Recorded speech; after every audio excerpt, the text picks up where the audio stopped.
Hello बच्चों, स्वागत है एक और नई वीडियो में। बच्चों, इस वीडियो में हम आपके लिए जो प्रतिभा पर्व मूल्यांकन वर्कशीट कक्षा 6 का विषय हिंदी विशिष्ट का आपको पूरा सॉल्यूशन लेकर आ चुके हैं। बच्चों, इस वीडियो में आपको पूरा सॉल्यूशन बताया जाएगा। प्रश्न क्रमांक 1 से 16 तक सभी प्रश्नों के उत्तर इस वीडियो में आप देखने वाले हैं। तो यहाँ पर सबसे पहले क्या करना होगा, आपको ये जो यहाँ पर अपना जो बायोडाटा भरना रहेगा। पहले क्या करना है, आपको विद्यार्थी का नाम लिखना है, फिर इसमें आपको पिता का नाम लिखना और अपनी शाला का नाम लिखना है और आप जिस कक्षा में पढ़ते हैं, जैसे आप कक्षा 6 में पढ़ते हैं तो आप कक्षा 6 लिख दीजिए। फिर इसके बाद आप देखेंगे तो यहाँ पर कुछ निर्देश भी दिए गए हैं, तो यहाँ पर आपको निर्देश पढ़ लेना है। यहाँ पर आपको बताया गया है कि आपको खंड आ में क्या, जो इसके अंतर्गत आपको क्या लिखित प्रश्न पूछे जाएंगे जो कि 30 अंक के रहेंगे, और खंड बा में प्रोजेक्ट वर्क रहेंगे। इस ये जो प्रश्न आएंगे वो बच्चे घर पर भी रहकर लिख सकेंगे, तो ये बताया गया है। तो हम इस वीडियो में आपको क्या खंड आ का सॉल्यूशन लेकर आ चुके हैं, तो चलिए देखते हैं। बच्चों, इस वीडियो में पहले देखिए, पहला प्रश्न है खंड आ का कि निम्नलिखित गद्यांश को ध्यानपूर्वक पढ़िए और इसके नीचे दिए गए प्रश्नों के उत्तर में सही विकल्प पर गोला लगाइए। तो प्रश्न 1 से 8 तक आपको सही विकल्प दिए जाएंगे इसी गद्यांश को पढ़कर। जब आप इसको पढ़ लेते हैं तो चलिए देखते हैं क्या गद्यांश में दिया गया है। बच्चों, आज का जो पना गर्मियों में मुख्य रूप से उत्तरी भारत में पिया जाता है। आज का जो पानी है वो गर्मियों में मुख्य रूप से उत्तरी भारत में पिया जाता है। इसे बनाने के लिए केरी, कच्चा आम, चीनी और कुछ मसालों की आवश्यकता होती है, जैसे नमक, भुने जीरे का पाउडर, काला नमक, काली मिर्च। ये पेय प्यास तो बुझाता ही है और साथ ही गर्मियों में अधिक पसीना निकल जाने पर नमक और लौह की कमी को भी पूरा करता है। इसको पीने से विटामिन बी और सी की भी पूर्ति होती है। तो अब क्या होगा, जो आम पन्ना बनाना बहुत ही आसान है, ठीक है। और पहले कुछ कच्चे आम उबालो और फिर उन्हें छीलो, गुठली निकालो और चम्मच से गूदा निकालो। अब गूदे को एक कटोरे में रखकर उसमें पानी, तो ये आप पढ़ लीजिएगा। इसके आपको आंसर चाहिए तो आंसर मैं आपको यहाँ पर बता देता हूँ। बच्चों, यहाँ पर पहला क्वेश्चन पूछा जाएगा आपको, गद्यांश में वर्णित पन्ना बनाने के लिए मुख्य सामग्री क्या है। तो यहाँ पर कच्चा आम जो मुख्य सामग्री के रूप में यूज किया जाता है। वैसे और भी सामग्री हैं, लेकिन कच्चा आम जो खटास के लिए जो मतलब कि मेन काम करता है। दूसरा देखिए, आम पन्ना औषधि के रूप में कब उपयोगी होता है। तो ये लू के उपचार में होता है। कब होता है? लू के उपचार में आम पन्ना होता है। तीसरा देखिए, आम पन्ना बनाना बहुत आसान है। वाक्य में रेखांकित शब्द का विलोम, आसान का क्या हो जाएगा? कठिन। तो यहाँ पर आपको बच्चों कठिन कर देना है। कोई भी पढ़ाई में डाउट आते हैं तो डाउटन के साथ करिए सभी क्वेश्चनों को आउट। सबसे पहले आप अपने क्वेश्चन की फ़ोटो कीजिए और अच्छी तरीके से क्रॉप कीजिए और तुरंत उसका पाइए वीडियो सॉल्यूशन। आप पूछिए अपने अनलिमिटेड सवाल कहीं भी कभी भी डाउटन टैब के साथ, या फिर आपके 6 से 12 तक हो, IIT जी नीट का सवाल हो, या फिर CBSE यूपी बिहार राजस्थान या फिर अदर स्टेट का हो, या फिर आपका फिजिक्स केमिस्ट्री मैथ बायोलॉजी या साइंस का सवाल हो। सभी सवालों के आंसर आपको मिलेंगे डाउटन ऐप पर। साथ में क्लास 9 से 12 तक IIT जी और नीट की ऑनलाइन क्लासेस भी आपको डाउटन पर मिलेगी। लाखों छात्र डाउटन से पढ़कर नंबर 1 रैंक ला रहे हैं, तो आज ही डाउटन ज्वाइन कीजिए और नंबर 1 रैंक लाइए। लिंक डिस्क्रिप्शन में दी हुई है। चौथा देखिए, आम के अलावा निम्नलिखित फलों में से किस में गुठली पाई जाती है। ऑप्शन आ, अंगूर, केला, बेर, पपीता। तो बच्चों, किसमें? बेर में भी गुठली पाई जाती है। तो यहाँ तक 4 तक कर लेना है।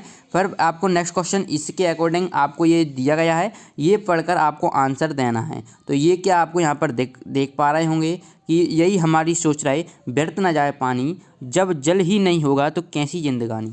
तो ये आज जल के बारे में आपको बताया गया है। इससे फिर आपको 3 क्वेश्चन और पूछे जाएंगे, जो कि प्रत्येक प्रश्न 1 अंक का रहेगा। तो चलिए इसके भी देख लेते हैं।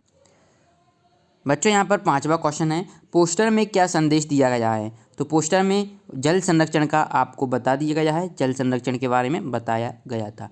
प्रश्न 6 देखिए, पानी शब्द का पर्यायवाची क्या होगा। तो बच्चों, पानी शब्द का पर्यायवाची नीर होगा। ऑप्शन नंबर बी सही रहेगा। चलिए प्रश्न 7 की ओर बढ़ते हैं। प्रश्न 7 में पूछा गया है, दिए गए पोस्टर में पानी का उपयोग किस प्रकार हो रहा है। व्यर्थ हो रहा है, सार्थक हो रहा है, मितव्ययी हो रहा है या संरक्षण। तो ये क्या हो रहा है? व्यर्थ हो रहा है। क्या करना लेना है इसमें? व्यर्थ हो रहा है। नेक्स्ट देखते हैं, आपके अनुसार निम्नलिखित में से अच्छी आदत कौन सी है। तो यहाँ पर आपको ऑप्शन सी सही कर देना है। ओके बच्चों, चलिए प्रश्न क्रमांक 9 देखते हैं। प्रश्न क्रमांक 9 से 13 तक आपको क्या इनके समानार्थी शब्द लिखना है। यहाँ पर ज़रूरत दिया है, तो ज़रूरत का समानार्थी क्या हो जाता है, आवश्यकता। दूसरा है किताब, किताब का क्या हो जाएगा, पुस्तक। और पेन, पेन का क्या होगा, कलम। और स्कूल यानी कि विद्यालय। तो इस प्रकार से बच्चों ये आपको कर देना है।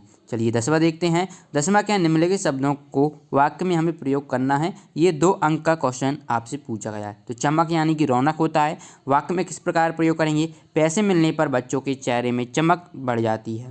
वाक्य जो आप पुरस्कार है इसे किस प्रकार करेंगे, राम को ईमानदारी का पुरस्कार मिला। बच्चों इसके बाद नेक्स्ट क्वेश्चन देखते हैं। बच्चों फिर इसके बाद है हमारा जो नेक्स्ट, ये हमें क्या, ये वार्तालाप को पढ़ना है। फिर यहाँ से प्रश्न क्रमांक 11 से और आगे के उत्तरों की जवाब देना है। तो बच्चों पहले पढ़ लेते हैं। कुलदीप जो कि है एक लड़का, माँ तुम सुनती हो, है ना, सुनती तो हो ही नहीं, बड़े जोर का तूफान आया है, नदियों में बाढ़ आ गई है, स्कूल बह रहे थे, गांव के गांव बह गए, सैकड़ों आदमी मर गए, जानवरों को तो कहना ही क्या। देखो बच्चों इसको पढ़ना है, फिर इसी के अकॉर्डिंग जो क्वेश्चन पूछे जाएंगे उनके आंसर देना है। मकान गिर पड़े, हाहाकार मचा है, मास्टर जी ने कहा है कि हमें लोगों की मदद करनी चाहिए, वहाँ जाना चाहिए, उनको देना चाहिए। माँ सुनो तो, मैंने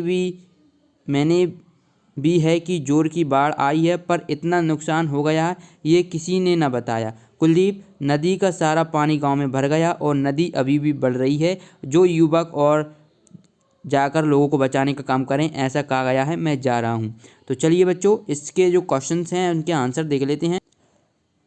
बच्चों क्वेश्चन 11 पूछा जाएगा, उक्त वार्तालाप में किस घटना को उल्लेख है। तो उक्त वार्तालाप में तूफान का उल्लेख किया गया है, जिससे नदियों में क्या, बाढ़ आ गई है ना, सैकड़ों आदमी मर गए हैं, मकान गिर गए हैं, चारों तरफ हाहाकार मचा है, इसी घटना का उल्लेख किया गया है।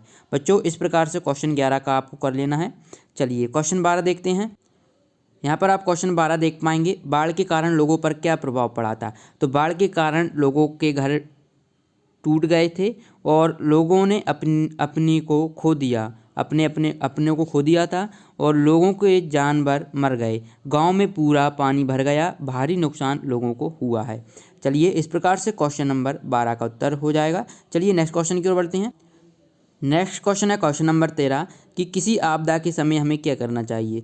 तो किसी आपदा के समय हमें सुरक्षित स्थान पर चले जाना चाहिए और तथा आपसी सहयोग एक दूसरे को करते रहना चाहिए, लोगों की मदद करना चाहिए तथा आपदा के समय नियमों का पालन करना चाहिए। बच्चों ये प्रश्न क्रमांक 13 तक आपको 1 से 13 तक सभी प्रश्नों के उत्तर बता दिए गए हैं। अब आगे के प्रश्न आपको बहुत जल्द इस चैनल पर बता दिए जाएंगे, इसके लिए आप इस चैनल को सब्सक्राइब कर लें। मिलते हैं नेक्स्ट वीडियो में, धन्यवाद।